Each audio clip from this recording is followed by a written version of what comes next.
সুপ্রভাত বন্ধুরা। আজকে 6 অগস্ট 2025। আমরা আজকে যাচ্ছি হিমাচল প্রদেশের একটা ছোট্ট শহরটা আপনাদের কাছে স্বল্প পরিচিত কিন্তু ভীষণই সুন্দর। আমরা সেই শহরে যাচ্ছি আজকে বেড়াতে সবাই মিলে।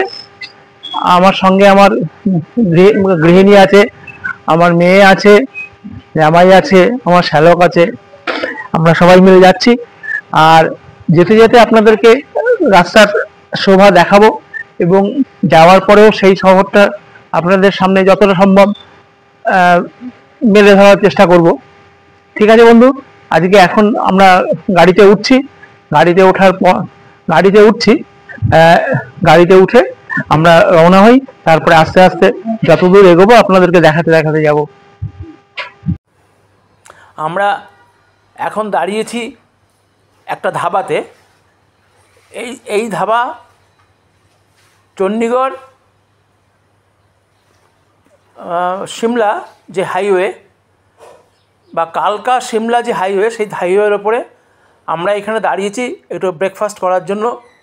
আমাদের অনেকটাই দেরি হয়ে গেল রাস্তায় ধস নামার জন্য। আমরা প্রায় 2 ঘন্টা আটকে ছিলাম। যাই হোক, কী আর করা যাবে, রাস্তায় চলতে গেলে সুবিধে অসুবিধে থাকবেই। তা আমরা সেই সব ঈশ্বরের আশীর্বাদে আমরা সেই ধসের জায়গাটা কাটিয়ে উঠেছি, পেরিয়ে এসেছি আর কি। পেরিয়ে এসে আমরা এই ধাবায় ঢুকেছি। তা আপনাদেরকে বলা হয়নি আমরা কোথায় যাচ্ছি। আমরা আজকে যাচ্ছি কসৌলি শহরটা হিমাচল প্রদেশের একটা লুকোনো হিরে। সত্যি সুন্দর, ভীষণ ভালো শহর।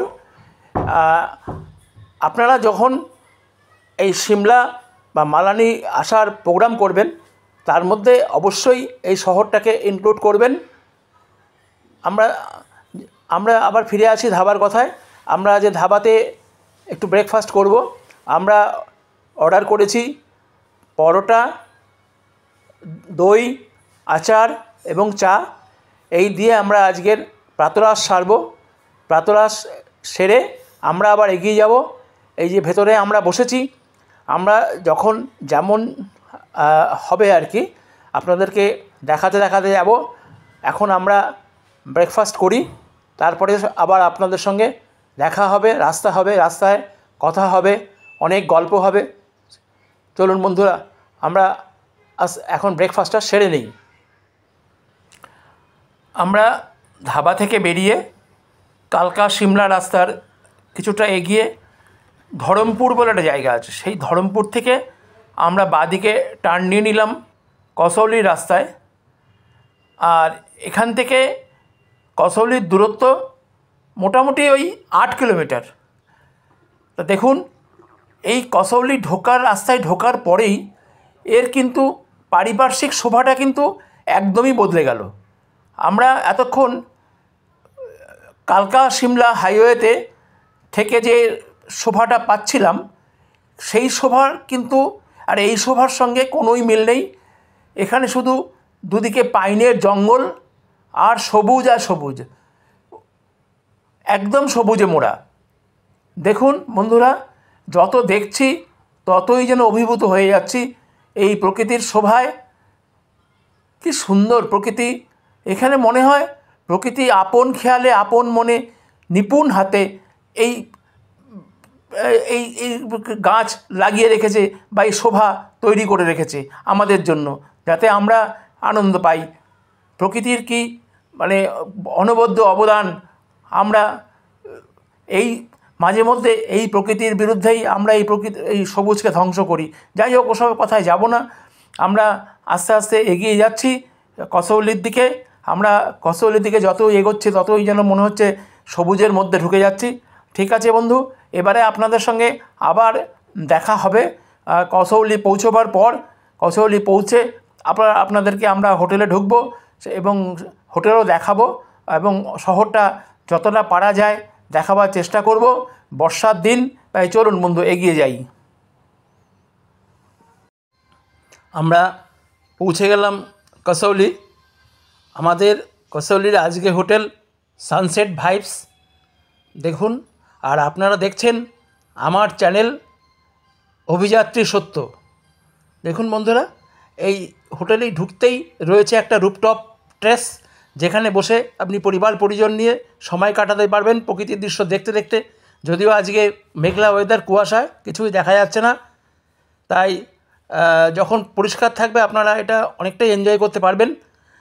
আর আমি বন্ধু এই হোটেলের ভাড়া নিয়ে কিছু বলবো না, কেন এখানে সময় অনুযায়ী বা সিজন অনুযায়ী ভীষণ ভাড়া ওঠানামা করে, সেই জন্য ভাড়া নিয়ে আমি কিছু বলছি না। আপনাদেরকে ডেসক্রিপশন বক্সে এই হোটেলের নাম্বার দিয়ে দেবো, আপনারা সেই নাম্বারে ফোন করে আপনারা আপনাদের রিজার্ভেশন কনফার্ম করে নেবেন। আর বন্ধু, এই যে হোটেলের এন্ট্রান্স, এখান দিয়ে নেমে নিচে আমাদের রুম, সব আমাদের আজকে 3টে রুম আছে। আর এবং হোটেলটা মোটামুটি সুন্দর। চলুন এবার আপনাদের রুম ট্যুরটা করাই। আমাদের এই যে হোটেলটা আমাদের আজকে 3টে রুম আছে আমাদের, তার মধ্যে এটা হলো টুইন রুম।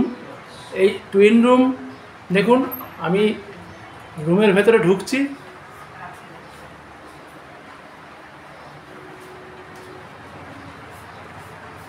এই টুইন রুমের একটা দেখাচ্ছি। এখানে একটা কিং সাইজ বেড রয়েছে, বেডটা খুবই বড়। সঙ্গে যদি একটা বাচ্চা থাকে তাতেও কোনো অসুবিধা নেই। তার পাশে রয়েছে একটি বেড সাইড টেবিল, ওপাশেও একটা বেড সাইড টেবিল রয়েছে, তার উপরে রয়েছে ইলেকট্রিক কেটলি। আর এপাশে রয়েছে 2টো সোফা, মাঝখানে একটা ছোট্ট টেবিল, তার উপরে রয়েছে টিভি, তার সঙ্গে ওয়াইফাইয়েরও সুবিধা আছে। এখানে রয়েছে একটা বড় আয়না, দেখুন বন্ধুরা। আর এই রুমের সঙ্গে রয়েছে একটা সুন্দর ব্যালকনি, দেখুন একটা সুন্দর ব্যালকনি রয়েছে। ব্যালকনি থেকে যে ভিউটা দেখা যায়, সেই ভিউটা অতটা এখনও পাচ্ছি না, যেহেতু আকাশটা একদমই মেঘলা করে আছে। একটু একটু করে রোদ দেখা যাচ্ছে, হয়তো বা একটু পরে এই মেঘটা কেটে যেতে পারে। মেঘটা কাটলে আপনাদেরকে দেখাবো। এই বারান্দাতেও রয়েছে 2টো সুন্দর বসার ব্যবস্থা, দেখুন দেখাচ্ছি আপনাদেরকে। সুন্দর বসার ব্যবস্থা রয়েছে, এখানে বসেও সময় কাটানো যায় প্রকৃতির শোভা দেখতে দেখতে।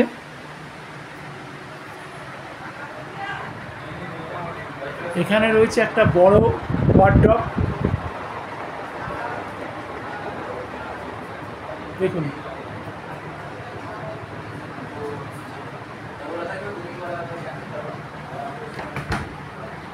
ওয়ার্ডরোবের মধ্যে রয়েছে হ্যাঙ্গার রয়েছে, জামা কাপড় ঝোলাবার জায়গা রয়েছে। এপাশে লাগেজ রাখারও ব্যবস্থা রয়েছে। আপনার ছোটোখাটো যে লাগেজগুলো আছে সেগুলো এর মধ্যে ঢুকিয়ে রাখতে পারেন। আর বিছানায় লেপ কম্বল দেওয়া আছে, 2টো টাওয়াল, 2টো সাবান দেওয়া আছে। যেহেতু কসৌলি তো ঠান্ডার জায়গা, সেহেতু এখানে লেপ কম্বলটা দিনের বেলা হয়তো লাগবে না, রাত্রিবেলা কিন্তু দরকার হবে। এবার আপনাদেরকে ওয়াশরুমটা দেখাচ্ছি।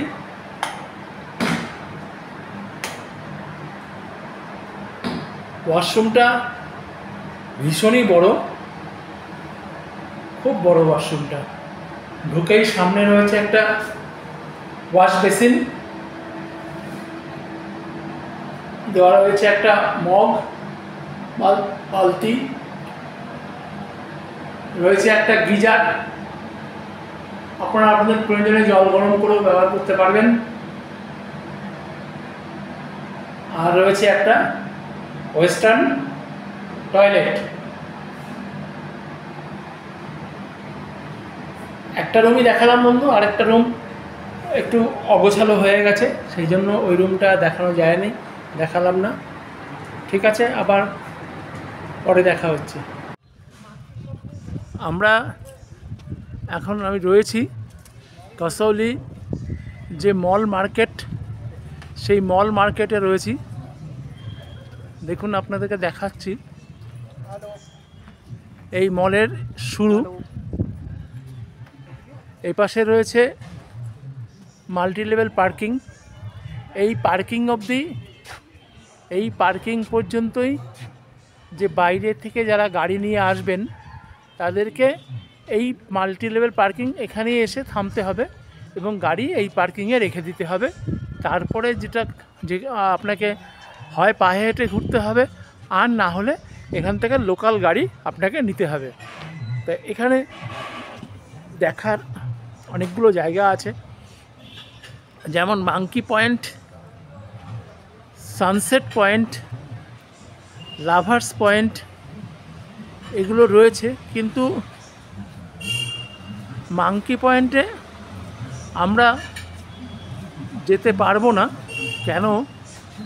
আজকে সকাল থেকেই এখানে বেশ বৃষ্টি হচ্ছিল এবং সেই মাঙ্কি পয়েন্টে যেতে গেলে প্রায় 3 কিলোমিটার মতো ট্রেক করতে হয়। সেই রাস্তাটা একদমই ভালো নয়, সেই জন্য যাবার কোনো চেষ্টা করলাম না।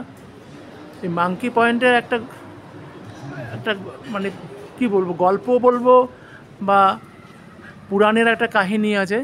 যেমন হনুমান যখন বিশল্যকরণী নিয়ে গন্ধমাদন পর্বত হাতে নিয়ে যখন যাচ্ছিল, তখন নাকি একটা পা এই পাহাড়ের ওপরে রেখেছিল হনুমানজি।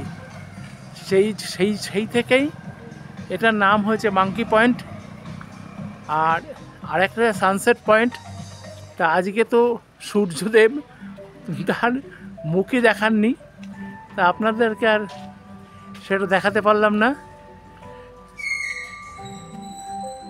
Sunset point.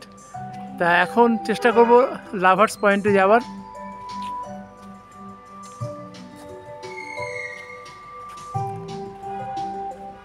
এই কসৌলিটা মূলত একটা ক্যান্টনমেন্ট শহর, ব্রিটিশ আমলেও এটা ক্যান্টনমেন্ট শহর ছিল। এখনও ভারতীয় সেনার একটা বড় ক্যান্টনমেন্ট শহর এই কাসাউলি। আমরা এখন এগিয়ে চলেছি মল মার্কেট বা হেরিটেজ মার্কেট যাই বলুন না কেন, কাসাউলির সেই দিকে। এই দেখুন, যেতেই দেখতে পাচ্ছি এখানে একটা মর্মর মূর্তি রয়েছে। এই মূর্তিটি হলো আমাদের হকির জাদুকর ধ্যানচাঁদের মূর্তি, এখানে স্থাপন করা হয়েছে। আর এই মল মার্কেটে যেতেই আমি আপনাদের সঙ্গে একটু গল্প করে নিই, যেটা একটা কাসাউলির একটা আলাদা একটা ইতিহাস আছে। যে 1820 খ্রিস্টাব্দে এডওয়ার্ড ডায়ার প্রথম এখানে একটি ব্রিউয়ারি বা ডিস্টিলারি তিনি স্থাপন করেন এবং তার যে সরঞ্জাম, তার যে ইকুইপমেন্টস, সমস্তটাই তিনি স্কটল্যান্ড এবং ইংল্যান্ড থেকে নিয়ে আসেন। এখানে তিনি এই ডিস্টিলারি বা ব্রিউয়ারি যাই বলুন, এখানে স্থাপন করার মানে পেছনে একটা কারণ ছিল, যেটা বলা হয়, শোনা যায় আর কি, যে এই কাসাউলির ক্লাইমেট এবং উচ্চতা স্কটল্যান্ডের সঙ্গে নাকি তুলনা করা যায়, তাই তিনি এই শহরটাকেই বেছে নিয়েছিলেন। এবং 1855 সাল থেকে এখানে প্রোডাকশন শুরু হয়। এশিয়ার মধ্যে প্রথম বিয়ার, যে লায়ন্স বিয়ার, সেটা এখানেই প্রথম তৈরি হয়।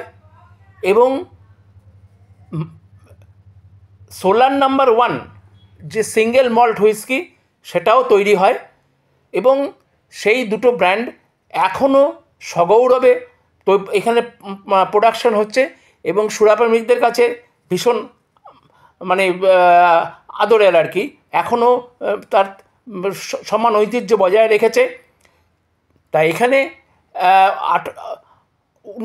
1949 সালে মানে ওই সময়ে এখানে যে ঝর্ণার জল দিয়ে এই যে ডিস্টিলারি চলতো তার কিছুটা ঘাটতি দেখা দেয় এবং এখানে শহরের লোকজন বেড়ে যাওয়ার জন্য তখন এই এই ব্রিওয়ারিটা শিফট করা হয় আপনার এখান থেকে 25 কিলোমিটার দূরে সোলান শহরে।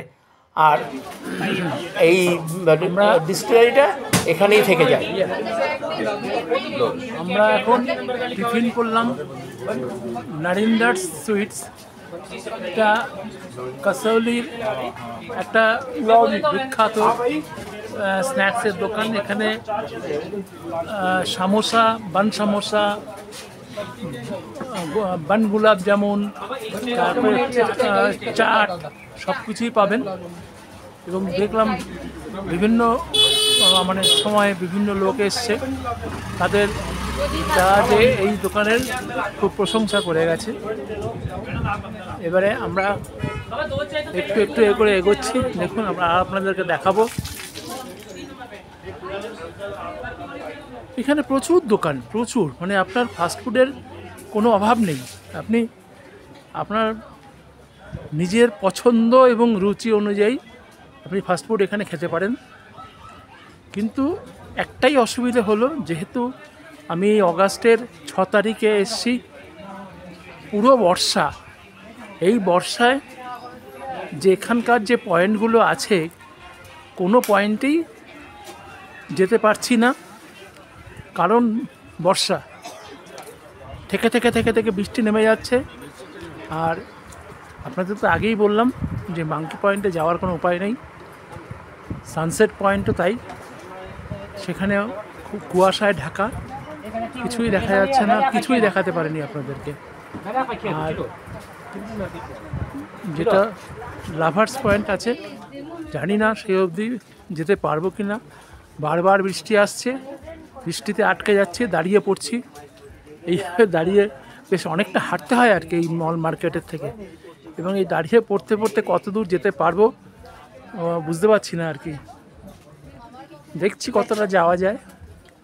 দেখুন এখানে রয়েছে বিভিন্ন উলেন সামগ্রীর দোকান, আপনারা এখান থেকে সংগ্রহ করতে পারেন। এবং দাম যে খুব বেশি তা নয়, কিন্তু এখানে যেহেতু শীতের জায়গাটা শৈল শহর, তো এই শৈল শহর, এর উচ্চতা হলো প্রায় 6000 ফিটের কাছাকাছি। আপনাকে যদি কলকাতা বা যে কোনো জায়গা থেকে আসলে এর নিয়ারেস্ট রেলওয়ে স্টেশন হলো কালকা, আর নিয়ারেস্ট এয়ারপোর্ট হলো চণ্ডীগড়। কালকা থেকে মোটামুটি 2 ঘন্টা 2.5 ঘন্টার জার্নি। কিন্তু এখানে একটাই অসুবিধে, যে হাতে ওইরকম টাইট শিডিউল নিয়ে বেরোনো মুশকিল, রাস্তায় ভীষণ জ্যাম হয়। এই জ্যামের জন্য যে সময়টা আমরা ক্যালকুলেট করে বেরোই, সেই সময়ে আপনি নাও পৌঁছতে পারেন, তার থেকে অনেক বেশি। আজকে আমাদের যেমন হলো, আমরা চণ্ডীগড় থেকে বেরিয়েছি, চণ্ডীগড় থেকে 60 কিলোমিটার মতো রাস্তা, 3 ঘন্টা ম্যাক্স টু ম্যাক্স 3 ঘন্টার মধ্যে পৌঁছে যাওয়ার কথা, কিন্তু আমরা পৌঁছতে পারলাম না। ধস নেমে রাস্তা বন্ধ হয়েছিল, জেসিবি মেশিন কাজ করছিল, যার জন্য পথ আটকে জেসিবি মেশিন কাজ করে, যার জন্য আমরা দাঁড়িয়ে যেতে হয়েছিল। আমরা প্রায় জ্যামে 2 ঘন্টা আটকে ছিলাম। এই রাস্তাতেই লাভার্স পয়েন্ট যেতে হবে, প্রায় 1 কিলোমিটারের ওপরেই যেতে হয়, কিন্তু মনে হয় না যেতে পারবো। বারবার বৃষ্টি আসছে, বৃষ্টিতে আটকে যাচ্ছে, দাঁড়িয়ে পড়ছি। ना सोजा साइड हम जब पहली बार आए थे ना 2019 में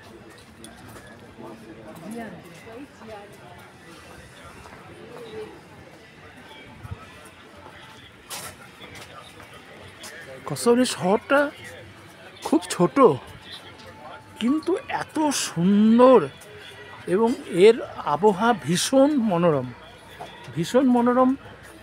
আমাদের ব্রিটিশ রাজত্বে এই ব্রিটিশ যারা ইংল্যান্ড থেকে এসে এখানে বিভিন্ন পদমর্যাদায় কাজ করতো, হ্যাঁ, পদমর্যাদায় কাজ কী বলে, আমাদের শাসন করতো আর কি। তারা সমস্ত সুন্দর সুন্দর জায়গাগুলোই বেছে নিয়েছিল তাদের থাকার বসবাস করার জন্য, এবং তারা সুযোগ পেলেই এসব জায়গায় এসে তারা সময় কাটাতো।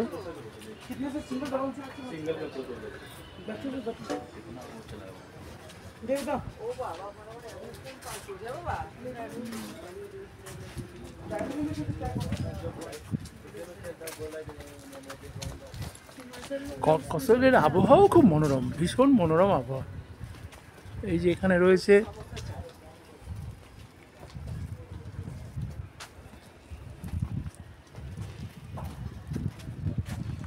অন্ধকার,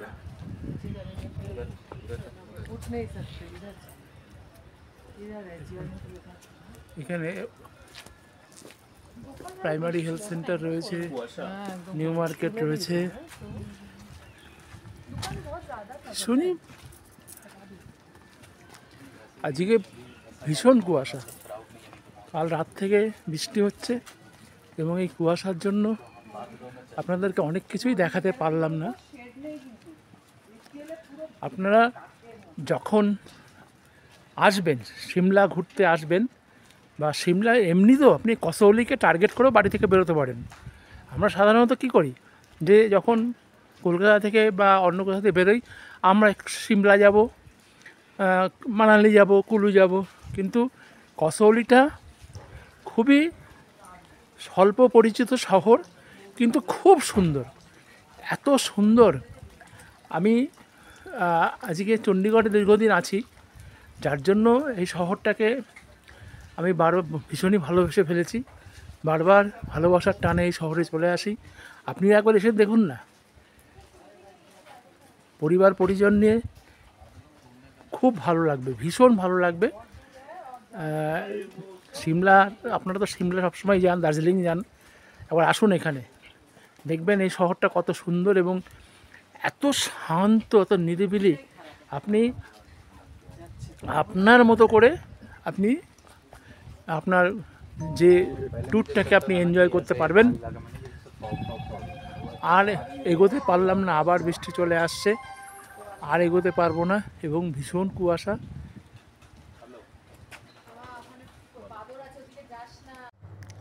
কসৌলি অ্যামিউজমেন্ট পার্ক, এটা মল রোডে অবস্থিত। ভাবলাম আপনাদেরকে একটু ঘুরিয়ে দেখাই। আমি ভেতর দিকে যাচ্ছি, দেখুন কসৌলি যদিও কুয়াশা রয়েছে, বৃষ্টিও ঝিরিঝিরি পড়ছে, তা আবার একটু জোরেই চলে এলো বৃষ্টিটা, তাই আমি বেশি ভেতরে আর যেতে পারলাম না। এই বাইরে থেকেই আপনাকে দেখাচ্ছি, যে বাইরে নয়, একটুখানি ভেতরে গেছি আমি আর কি। তাই এখানে রয়েছে বিভিন্ন রকমের চিত্ত বিনোদনের জিনিস, এবং বিভিন্ন রকমের রাইড, যেটা ছোটরা ভীষণভাবেই উপভোগ করতে পারে। তা আমি চেষ্টা করলাম আপনাদের করে দেখাবার, কিন্তু পারলাম না আর কি বৃষ্টির জন্য। তো যাই হোক, তবু দেখিয়ে দিলাম। আপনারা যখন আসবেন নিশ্চয়ই আমি যে আকাশটা পেলাম, এরকম আকাশ আপনারা পাবেন না, আর সুন্দর আকাশ পাবেন। তা আমি এখন বেরিয়ে যাচ্ছি। দেখুন, এই হলো এন্ট্রি গেট, যে অ্যামিউজমেন্ট পার্কে ঢোকার এন্ট্রি গেট।